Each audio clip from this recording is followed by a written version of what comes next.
This is 4200%. Build, scale, sell. The playbook for entrepreneurs who mean business. No fluff, no theory, just bold moves, real strategies, and the unfiltered truth from founders who built it, scaled it, and sold it. If you're ready to grow fast and exit strong, you're in the right place. Welcome back to another episode of 4200% Build, Scale, Sell. I have the great pleasure of introducing you guys to Ed Bagden, Director of Operations for Lift Academy. Ed, thanks for being on the show and being part of this. Oh, it's my pleasure to be here today. I really look forward to our conversation. Same. I'm excited to just jump into it. So, you didn't start with Lift Academy, of course. You've started all the way from childhood endeavors that we were just talking about before the show. What were some of the things that you did during your early days that you think may be impactful and some of your decisions you made at Lyft? Sure. Yeah. I mean, we're talking about starting a business, right? Mm-hmm. And all those things. Where did I learn those skills initially? And a lot of it came from a band I played in growing up in the South Jersey, Philadelphia area. The band was called Quickstep John. Oh, love and that. It was a lot of fun, right? But as part of being in that band, we did everything, right? From marketing to web design to recording our own albums, promoting them, booking tours. And I feel like a lot of the lessons that I learned initially during that project are things that I've been able to carry on, especially during the startup years at Lift Academy. Oh my gosh, that is amazing. So tell me about those years. So you're in band, you're doing all, as you said, doing all the marketing, do everything yourself. What were some lessons that you learned along the way while building your band? Yeah, absolutely. I think a lot of it came down to, advocating for yourself and advocating for the product, right? I remember going up to New York City, taking the train up from Philly and walking into one of the labels buildings, right, with a stack of CDs and just seeing, whose doors we could get behind or who we could leave a disc for, just in the hopes that they might stick it into the CD player, hear a track and give us a call, right? And over time, making those efforts, going and trying to get it backstage at a local concert performance, get it into the hands of an artist, really did pay off. We played at a venue called the Spectrum, oh, wow, where the 76ers and the Flyers used to play in Philly with Matchbox 20 and Sugar Ray. It was one of the highlights of that portion of my life and that portion of that career. And, just hard work and resilience, dedication, not letting a challenge or an obstacle get in the way of overall success. I love that. And, I think that is such importance, right? The perseverance or grit. I've talked a little bit on this show before, and how one no, or sometimes 62 no's, gets you the 63rd yes. Absolutely. And that really comes full circle even at Lift Academy with our students, right? When I look at our students and our training program, one of the things that is absolutely critical for student success is that same level of perseverance and grit. And that's, what we're looking for when we're selecting our next class of students to come through our training program. I do believe we can teach most people to fly an airplane. But teaching someone to, come home from one of those difficult days, maybe where the lesson didn't go the way you wanted it to, you may have failed a stage check or a check ride, something like that, getting them to the point where they can learn from that. And come back the next day with a high level of intensity, energy, optimism, positivity, and be successful is a huge part of student success at Lyft. I love that. Yeah. How did you find your way to Lyft? What were the beginning steps? And basically nothing to getting a couple of planes and from there. Sure. So Lift Academy, its parent company is Republic Airways, which is one of the largest regional carriers in the United States, largest fleet of Embraer 170, 175 aircraft out there. And I started with Republic as a first officer pilot in 2012, which was a lot of fun. I was flying an airplane called the Q400 out of Denver, going to a bunch of amazing airports, right? The Eagles, the Aspens, the Jackson Holes. It was a really cool part of my pilot career. However, in 2014, an opportunity opened up on the flight operations management team. And I applied for it, was hired into it. And it was a really cool opportunity to not only, still continue to fly, but to really have meaningful impact and change to the overall operation, which was incredibly exciting. So after spending a few years there, Republic was, putting together at the time a confidential project, startup flight school, right? And I had the good fortune of getting involved in that, being a part of the startup team. It was 2 of us and then 3 of us at the time, top to bottom, right? Everything from the name, the logo, the branding, the vision, the mission, the fleet selection, the curriculum design, and actually, personally even interviewing that first few classes of students, right? Because we didn't have an admissions and recruiting team yet. So it was incredible. In September of 2018, we opened our doors to our first class. We had 2 airplanes, 2 flight instructors, 12 students. Amazing. It's really incredible. And even recently I was out on a flight and saw one of the graduates from that very first class, the 4 bars on the sleeve, flying a jet at one of the international airports. So that is amazing. Did you have a conversation with them and say absolutely, hi? Yeah. It's one of those things that when we first started, I always looked forward to that day. Yeah.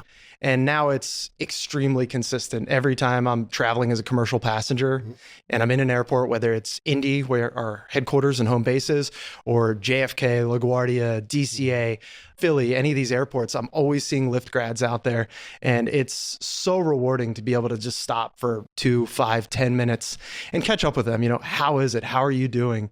Is the career everything you hoped it would be? And just seeing the excitement, the satisfaction, the accomplishment that they've earned for themselves is the truest reward of what we've been able to do, what I've been able to do at Lyft. I absolutely love that. And of course, kudos to what you guys have done at Lyft Academy. It's been amazing to see, in the short time we've worked together, just how you guys have grown. And I really love those stories, right? So even though I know you were brought in from Republic, come into Lyft Academy, and you got 2 planes, that first class at 12, how'd you grow from there? What were the steps you guys took to say, hey, okay, well, we've got more planes coming. We need bodies to fill that. How are we going to get more students in the store?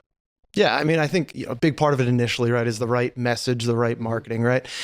Helping educate potential aspiring pilots about what the career is, not just the travel and the glamour of flying a beautiful big jet, right? But what is the job really like as an airline pilot? What are the good parts about it? And what are the parts that can be a little bit more challenging? What type of person generally is successful in a flight training program, right? And that's a lot of different people. Right. But kind of going back to what we were talking about earlier, some core attributes of determination, grit are really important, right? But getting out there on the marketing side and explaining not just the training portion, but the career portion. Lyft, provides a pathway for our students. So, starting at hour 1, we are preparing them as a Republic Airways pilot, all the way through hour 1500 and beyond. We've taken a really mission-specific focus on how we train our pilots. When I was writing the SOP for the Diamond DA-40 aircraft we train our students in, we started with Republic's Embraer 170 SOP and went through it page by page, line by line, and adapted it for a primary training environment and a single pilot environment. Right. And that has really been very successful. When we look at the data of our graduates, when they matriculate onto the airline and we compare it to other training programs, we've actually found that our graduates are more successful than really any students from any training program ever. So that's really exciting. It shows that the philosophy and the approach we had does work. And we continue to partner with Republic all the time, looking at that data, finding opportunities for where we can bolster the training program to, fill in any gaps that could exist to continuously improve and train better pilots for the airline. Got a little derailed there on the how to No, I absolutely love that conversation. Are you kidding? We talk a little bit, especially when I've had other guests from flight schools. You talk about the fractionalization of the market, right? Of course, we got the ACS. You got to train to the ACS, but otherwise, it's an open book on what materials, what SOPs, what anything you bring to bear for the student. It's fair game. And of course, as you can imagine, and I'm sure you may have some comments on this, every flight school takes a different approach on how to train a pilot, even though you train them to the same standards, which is the ACS. Yeah, no, the ACS is the baseline for sure, right? We have to meet that measure, but what we can do beyond the ACS is really sky's the limit concept.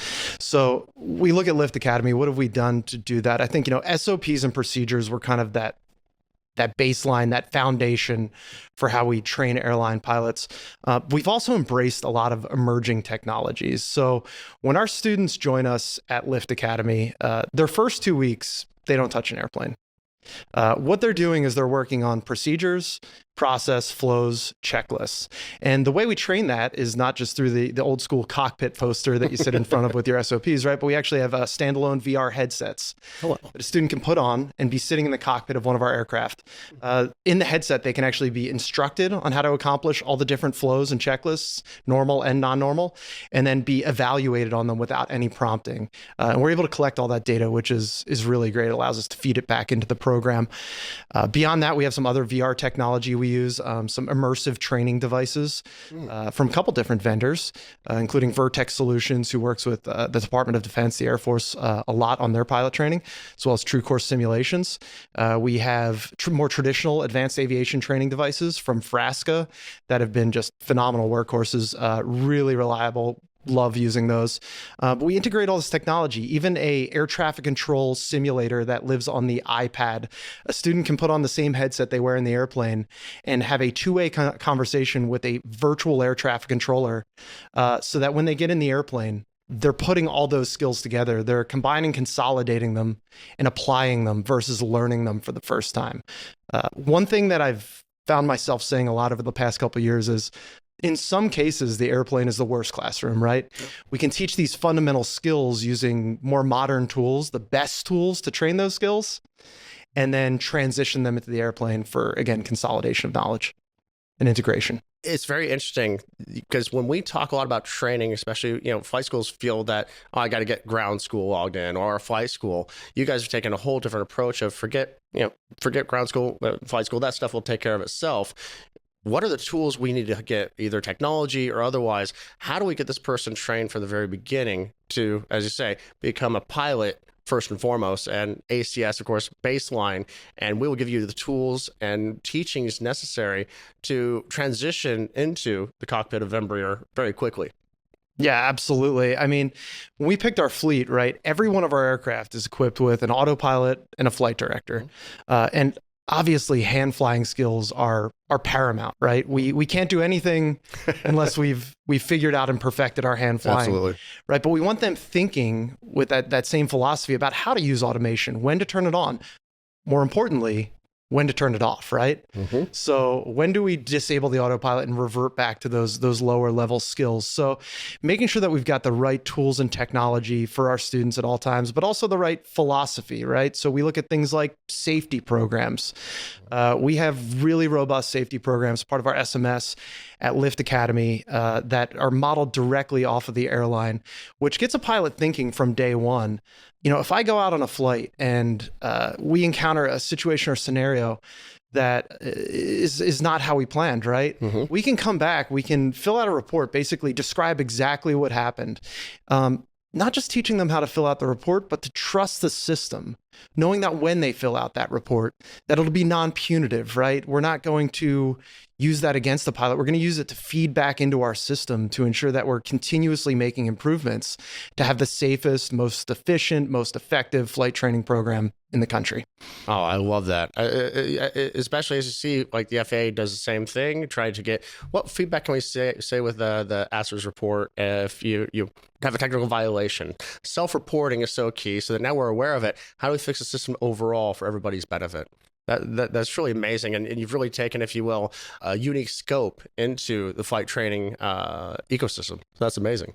Yeah, well, it's something we're really proud of. And it's something that, as much as we, again, are proud of everything we've done to date, we have a real continuous improvement mindset, right? So we are always looking at where is the next opportunity to embrace an industry best practice, an emerging technology, and even engaging with the current Part 141 modernization initiative that the FAA is putting together.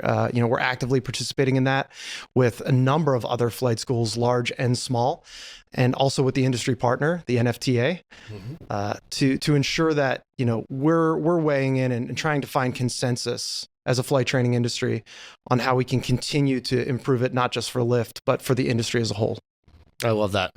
When you talk about scaling, if you will, scaling Lyft Academy, we talked a little bit about process and procedures. What key things do you think that if someone else wants to scale Flight Academy, what are some of the things they need to really take into consideration of make sure those are on point to be able to scale?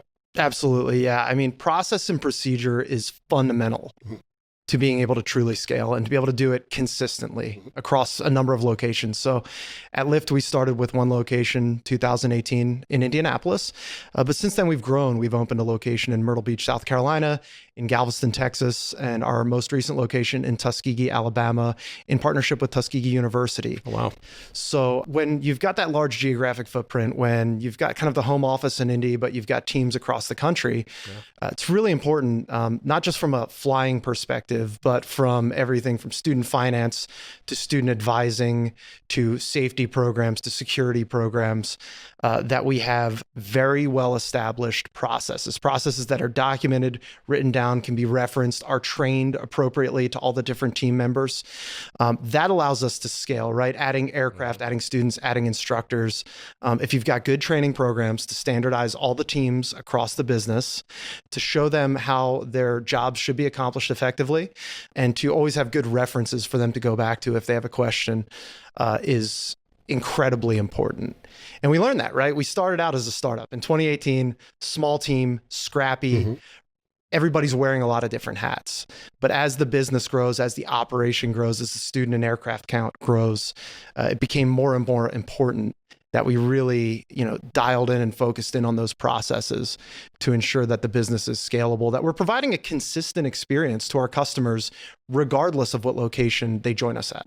Reminds me a little bit of the Subway sandwich story, right? Where everything should be exactly the same no matter where the location is from. So that's amazing. Exactly. I mean, it's exactly what we're striving for. And it's one of those things, as a former airline pilot, former airline captain, right? The thing that makes it so easy to show up for a trip, to meet the other pilot, somebody maybe you've never met before, and 30 minutes later, you're pushing off the gate, starting the engines, and going for a flight together, right? Is the fact that we have very consistent processes. I know that when the one pilot says 80 knots, I look at the airspeed indicator, I say check. They know what I'm going to say, I know what they're going to say, and we can rely on each other because of the standardization, right? That philosophy can apply across not just flying airplanes, but any part of a business. That's really what we strive for. I love that. So one question I always love to ask, especially when we talk about scaling companies and scaling different things of that nature, is what does scaling mean to you? And what I mean by that is when of course, you're scaling Lyft or anything that comes to mind. What does scaling mean to you? Yeah, scaling means obviously growth, right? But it's growth with hopefully some efficiencies as part of that. When we started Lyft, scheduling was done primarily as a function of the instructor and student working together to do that. But as we scaled, we realized that we could bring all of that into a centralized scheduling team.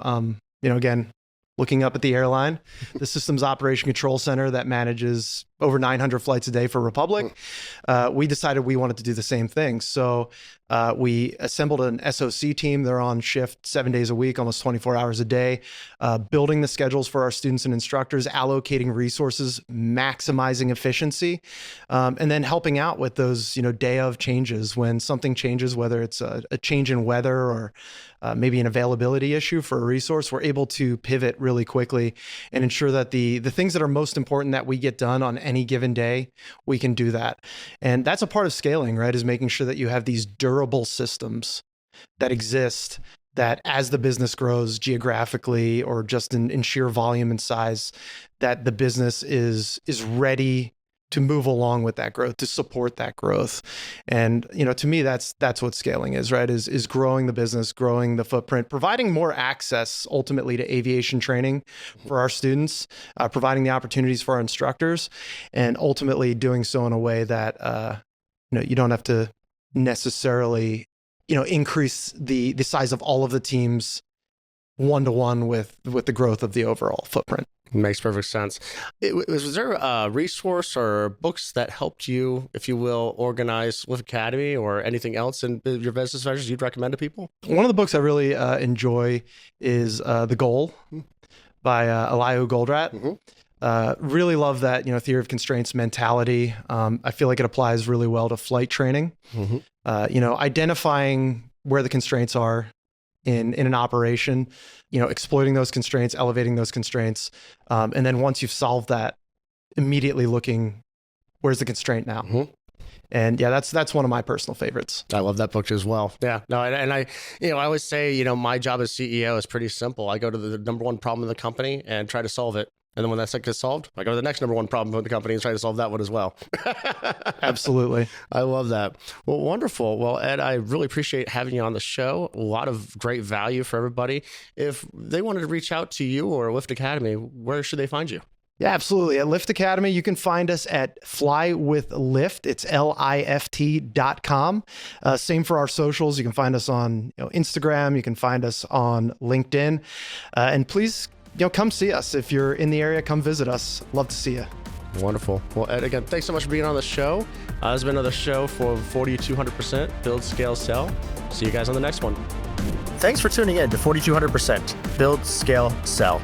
If you got value from today's episode, follow us on social media, subscribe wherever you get your podcasts, and leave a review. It helps more entrepreneurs find the show. Until next time, build smart, scale fast, and sell on your terms.